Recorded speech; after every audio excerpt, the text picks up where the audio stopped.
Be here today. It's a pleasure to see you po mga kapatid. No? So ito po ay Word of God. No? So mag-share lang po ako sa inyo na salita ng Diyos. No? So bago po yan, yung tema po natin ngayon is all about one pray on one plane. No? So sabi nga po sa Bible, no? Man shall not live on bread alone, but on every word that comes from the mouth of God.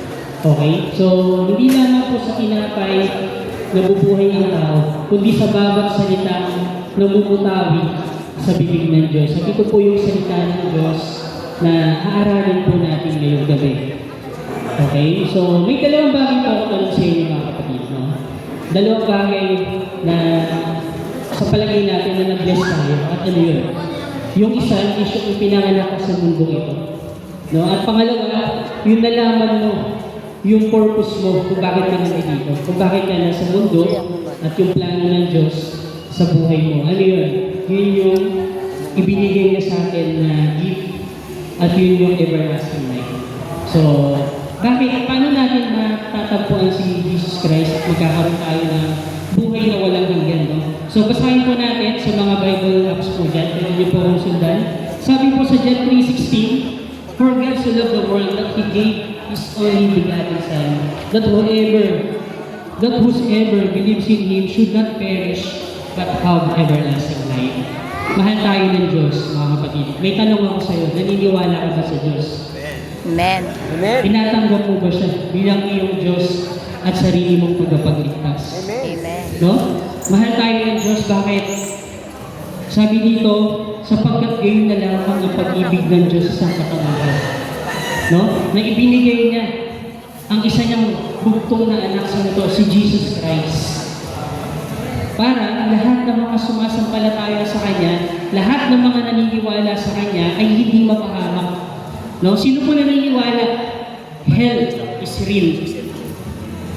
Heaven is real. No? Kung si Jesus Christ ay hindi po bumaba sa lupa, hindi niya isinuko yung sarili niya para sa mga kasalanan natin, lahat tayo saan pa po doon sa impyerno. So, yun yung reason bakit bumaba si Jesus Christ is to share the Word of God para malaman natin yung katotohanan. Diba? The truth will set you free. No? So sabi po dito, tayo ay hindi mapahamak kundi magkaroon ng buhay na walang hanggan. Amen po ba? Naniniwala po ba kayo na ang Diyos may plano sa buhay niya? Amen. At hindi po aksidente na nandito tayo mga kapatid. No? Dahil walang aksidente sa Diyos. Maswerte ka, lahat po na may mga pagdinig, makinig po kayo. No? Please acknowledge the presence of God. Hindi aksidente po na nandito kami at hindi aksidente na naikinig kayo sa amin. Ambassador lang po kami. Nandito po kami para malaman niyo po ang katotohanan. Kasi Jesus Christ, ang ating Panginoong Diyos, ating sariling tagapagligtas. No?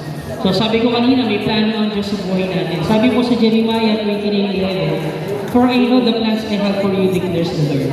Sabi ng Diyos, plans to prosper you and not to harm you, plans to give you hope in a future. No? So dito sinasabi ko sa atin ng Panginoon na ang plano ng Diyos ay para sa ating ikabubuti at hindi sa ating ikasasama. No? Mga plano upang bigyan kayo ng kinabukasan ng punong-puno ng pag-asa. So kapatid, kung nabi-feel mo na marami kang struggles, marami kang trials, kung nabi-feel mo na hindi pinapakinggan ni Lord yung prayers mo, bakit hindi mo isuko sa Kanya? No? Lahat ng worries mo. At i-confess mo sa Kanya lahat ng kasalanan mo. I-acknowledge mo yung presensya ng Diyos sa buhay mo. Kasi minsan, yung kasalanan, yun yung nag-iiwalay sa atin sa Panginoon. No? Minsan hindi natin na-acknowledge yung presensya ng Diyos. Kasi minsan, nakatuon tayo sa bagay na makamundo. No? So sabi po dito, "For all have sinned and come short of the glory of God." Sa Romans 3:23, sapagkat ang lahat ay nagkasala at hindi nakaabot sa kaluwalhatian ng Diyos. Lahat po tayo makasalanan. Sino po ba dito hindi pa nagkasala? Taas po yung kamay ko. Nobody's perfect. Lahat po tayo makasalanan. At lahat po tayo ay papunta po doon sa dagat-dagat at asukre. No? Only Jesus Christ is perfect, holy, and righteous. No? Kung ano po yung ginawa natin sa lupa, may kabayaran po yun. Kung ano po yung kasalanan na ginawa natin, lahat po yun may kabayaran. Sabi po sa Romans 6:23, for the wages of sin is death. Hindi ibig sabihin po na namatay tayo sa lupa, hanggang doon po tayo. Pangalawa po kamatayan is yung judgment day. No? It's either eternal life, eternal death. No? So, it's your choice po kung saan po tayo pupunta. Pero yung maganda dito, sabi po, but the gift of God is eternal life through Jesus Christ, our Lord and Savior. So, tanggapin natin si Jesus Christ bilang ating Panginoon Diyos at sarili natin tagapagligtas. At layo tayo, repent. No? Sinasabi dito, lahat ng kasalanan natin, surrender natin sa Panginoon. Mag-repent tayo, bumalik tayo sa Panginoon dahil hindi pa po huli ang lahat, mga kapatid. No? Walang perfect time po. Walang tamang oras para magbago tayo. Ngayon po yung tamang oras para magbago tayo, mga kapatid. Ganun po kabuti sa atin ng Panginoon. Pwede pa natin palakpakan ng Panginoon. No? God is good all the time sa buhay po natin. No? Sabi po sa Romans 6:23, sapagkat ang kabayaran ng kasalanan ay kamatayan. Yung nga yung sinasabi ko. Ngunit ang kaloob ng Diyos ay buhay na walang hanggan.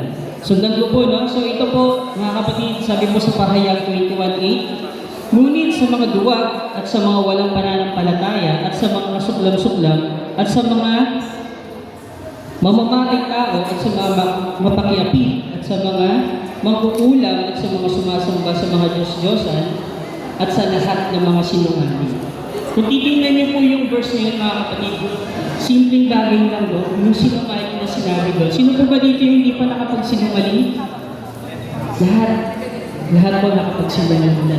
Pero napakaliit lang nito kung tutuusin na kasalanan. Pero tingnan niyo po yung kapalit niyan, mga kapatid. At sa lahat ng mga sinungaling, ang kanilang bahagi ay sa dagat-dagatang nagrumunyas sa apoy at asupre na siyang ikalawang kamatayan. No? So, yun nga po, no? Lahat po tayo ay makasalanan sa mundo ito. Dahil nandito po ang makighatian. Pero ang gusto ng Diyos, i-let go mo. I-surrender mo sa Diyos lahat. At huwag kang mawawalan ng pag-asa. Dahil ang Diyos nandiyan, nakikinig sa iyo, ang Diyos hinihintay ka na lumapit ka.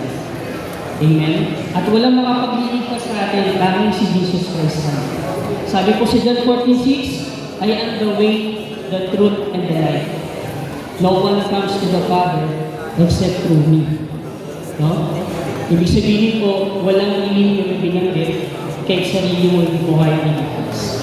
Magulang mo, kapatid mo, kapitbahay mo, kahit sarili mo hindi mo kaya niligtas. Kung hindi ka naniniwala, hindi ka nanalig at sumasampalataya sa Panginoong Kristo. Sa Acts 4:12, Gawa 4:12, sabi po dito, at sa kanino mang iba ay walang kaligtasan. Yun po yung sinasabi ko. Wala po. No? Only Jesus Christ can save us. No? Sapagkat walang ibang pangalan sa silong ng langit na ibinigay sa mga tao na sukat nating ikaligtas. No? Kaya tayo po ba naniniwala po sa Panginoong Jesus? Amen. Dapat po tayong naniniwala dahil buhay ang Diyos.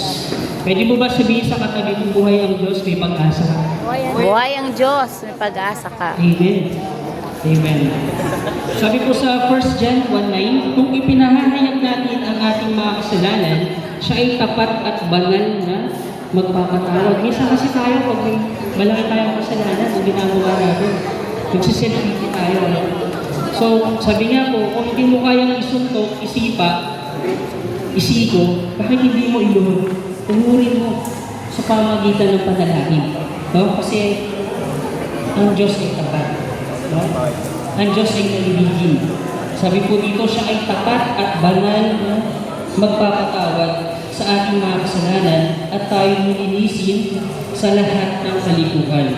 Sundan po natin sa Roma 10:9-10. Sabi po dito, sapagkat kung ipahahayag mo ng iyong bibig si Jesus na Panginoon at sasampalataya ka sa iyong puso na siya'y muling binuhay ng Diyos sa mga patay ay may ligtas ka. Ngayon, kapag ituloy ka, naniniwala ka ba na buhay ng Diyos? Amen. Kailangan mo maniwala. Sa ayaw at sa gusto mo, dahil siya yung creator natin. Siya yung naglikha sa mga kapatid. No? Sapagkat sa puso ay sumasampalataya ang tao, sa ikatutubig at sa bibig ay nagpapahayag sa ikaliligtas. No? Sino po nakakaalam ng talinghaga?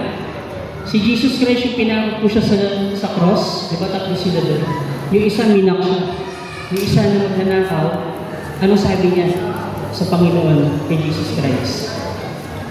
Alalahanin mo kapag nakapasok ka na sa kaharian mo. On the spot, sinabi ng Panginoon sa kanya. Sinasabi ko sa iyo ang katotohanan. Ngayon pa lang isasama ng kasarian. No? See? Imagine mo magnanakaw yun. Hindi nag-repent. Pero nung tinanggap niya, yung in-accept niya, in-acknowledge niya, na si Jesus Christ, ang kanyang gapagligtas, ngayon baka nasa langit naman siya. So, ganun kapatid, hindi pa huli ang lahat. Sa palagay mo o sa tingin mo, nahuli na ang lahat, kapatid, hindi pa. Lapit mo sa Diyos, buksan mo yung puso mo. No? Alisin mo yung unforgiveness sa puso mo. Yung pride, yung ego, yung envy. Alisin mo lahat yan. At buksan mo ang puso mo, tanggapin mo siya bilang iyong Diyos at sarili mong tagapagligtas. No, sabi po sa Pahayag 3:20, narito ako'y nakatayo sa pintuan at kumakatok. Kung ang sino man ay makarinig ng aking tinig at buksan ang pintuan, ako'y papasok sa kanya. At ako'y hahapon na kasalo niya at siya'y kasalo ko. Hindi po kapatid, napakasarap marinig na ang Diyos nandiyan sa lahat. Kailangan lang natin hanapin. No? Huwag natin dibdibin yung mga kasalanan natin. No? Minsan nawawala na tayo ng pag-asa. Niisip natin na makasalanan tayo, ayoko. Hindi kapatid. Kasi hindi pa huli ang lahat. Ang Diyos ng Diyos niya. Buhay ang Diyos ng buhay niya. No? Ang tanong, papapasukin mo ba siya sa puso mo? Yun kapatid. No? So, ngayon po, i-acknowledge natin na ang Panginoon natin ang nandiyan sa buhay natin na kaya tayo ipagligtas. So, ang buhay sa lupa ay temporal lang. Hindi natin alam kung buhay pa tayo bukas. Pero ngayon, napakaswerte mo dahil naririnig mo yung salita ng Diyos. Ang kailangan mo lang, i-accept si Jesus Christ. No? Buong puso, buong lakas, buong panginoon. No? Kaya po, tayo po ay, invite ko po ang lahat, mga kapatid, tayo po ay lumapit. At ipag-pray ko po kayo. Kung sa palagay niyo po na marami kayong kabigatan, sabi nga po sa Matthew, "Come to me, all you who are weary and burdened, and I will give you rest." Lapit po tayo sa Diyos at ipag-pray ko po kayo. Naniniwala po ako na ang Diyos, ang presensya ng Diyos, ay nandito po sa ating harapan. No? Kung sa palagay niyo po na marami kayong pinagdadaanan, struggles, no? Finances, sa asawa, sa anak, sa negosyo, sa business, lapit natin sa Panginoon. Siya lang yung makakatulong sa atin. Amen po ba? Amen. Walang imposible sa Diyos. No? With God, all things are possible. No po? Tayo po ay manalangin. Let us pray. Sundan niyo po ako. Ama namin Diyos, kumalapit po ako sa iyong harapan na may mapagpakulong ang puso. Panginoon, patawarin mo po ako sa aking mga kasalanan. Patawarin mo ako, Panginoon, kung minsan hindi ko ina-acknowledge ang presensya mo. Pagkalooban mo ako ng iyong habag, Panginoon.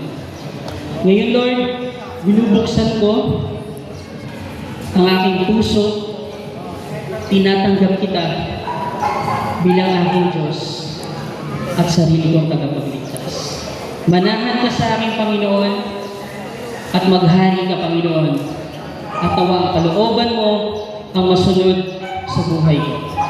In Jesus' name we pray. Amen. Amen. Lord, salamat po sa gabi ito. Sa pagkakataong ito, Panginoon, na ikaw po ang nanguna, Lord God. Lord, walang imposible sa iyo, Lord. At hindi po aksidente na nandito po kami sa iyong harapan, Panginoon. Pinagtipon-tipon mo kami upang makinig ng iyong salita, Panginoon. At tawa, Lord, ang lahat ng mga salita mo ay manahan, tumimo sa aming puso at isipan, Panginoon. at magamit namin ito bilang aming sandata sa laban na ito, Panginoon. At magamit namin ito, Lord, sa aming pamumuhay. Pagpalain mo, Lord God, ang bawat isa. At nawa, Lord, ang presensya mo, pag-ibig mo, unconditional love, Panginoon, ang maghari, manahan sa District Bill 5, Lord God. Alisin mo, Lord, yung gawa ng kaaway. I rebuke lahat, Lord, yung gawa ng kaaway sa lugar na ito. Alisin mo, Panginoon. Tatapuin mo po ang bawat isa, ang lahat ng mga nakikinig, Lord God. Linisin mo ang kanilang puso at isipan, Panginoon. At tanggapin kanila bilang kanilang Diyos at sarili nilang tagapagligtas. Lord, tinataas ko po sa iyo ang lahat. Ikaw po ang aming Diyos, Lord of Lords, King of Kings, the Alpha and the Omega, the beginning and the end, omnipotent God, omniscient God, omnipresent God. Ang lahat ng ito, Lord God, ay tinataas po namin sa iyo sa pangalan ni Jesus, aming tagapagligtas. Amen. Amen. Maraming salamat.